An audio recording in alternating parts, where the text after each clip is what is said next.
Welcome to Guide Guru. We hope this video helps. You'll start in the Windows recovery environment. This gets you a safe command prompt to repair boot components. Once in, use disk-part to list volumes and confirm the Windows and EFI partition letters so commands target the right drives.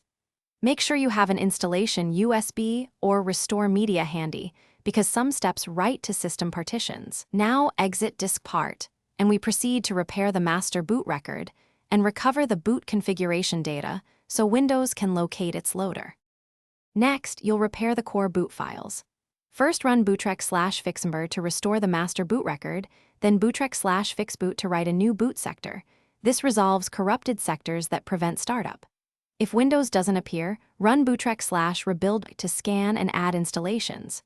When rebuild fails, use bcd-boot-c /Windows/ss/f-all to export a fresh BCD to the system partition. Make sure you replace S with your EFI letter and adjust commands if BitLocker is present.